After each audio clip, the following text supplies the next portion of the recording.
One of the biggest challenges as an employer or a self-employed individual is to really truly enjoy what they're doing all the time. So what I'm going to share with you is something that I learned over several years on how to make being self-employed and coming to work a bit more enjoyable.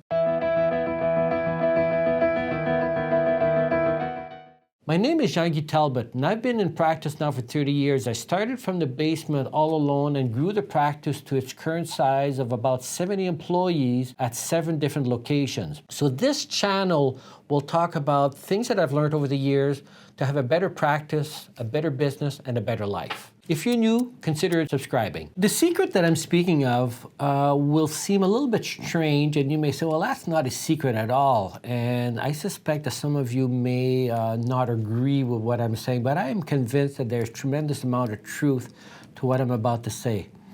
And the secret is quit complaining. I hear employers time and time again, be in accounting, bookkeeping, or any kind of business, where they're constantly complaining about their clients, about their employees, and just always complaining about their business. One of the secrets, I think, to enjoying what you do is to try to just accept the fact that is the nature of the beast. So accept the fact that you're going to have clients who aren't happy with your services.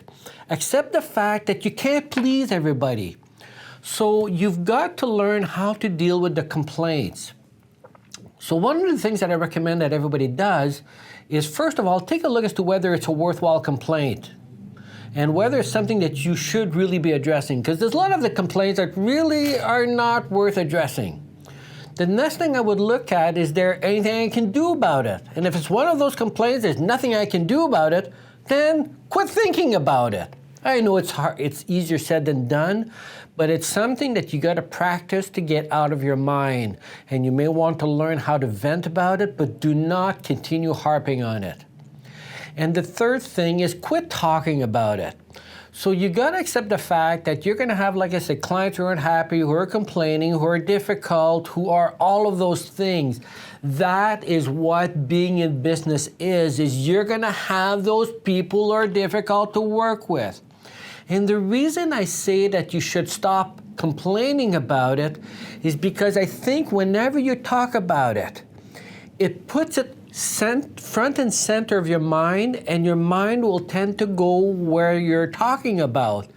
And if you keep talking about how bad your clients are and your employees and all of that, it will become even more of a reality.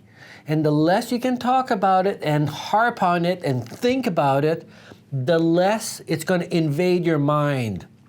Because I think your mind, to a large extent, will go to wherever you're talking about. And I am more and more convinced that a subconscious mind has a hard time differentiating between reality and what is just being said. So every time you say it, it keeps hearing it over again. Well, I have bad clients, people are stupid and all of that, and the more you harp on it, the more it's going to become ingrained in you and will make working even less enjoyable. So, like I said, learn to deal with it, learn to try and put it out of your mind, and try to avoid venting too much about it. I think it's okay to bring it up and vent about it, but then you gotta compartmentalize it, put it in a jar, seal that jar, and put it away.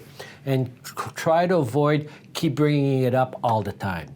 So if you're one of those people who have a hard time putting your problems into a jar and sealing it, by all means, don't be afraid of giving me a call, because sometimes just venting to the right people and just knowing that other people are feeling what you're feeling and understand you can go a long way in putting those problems in that jar and securing it shut.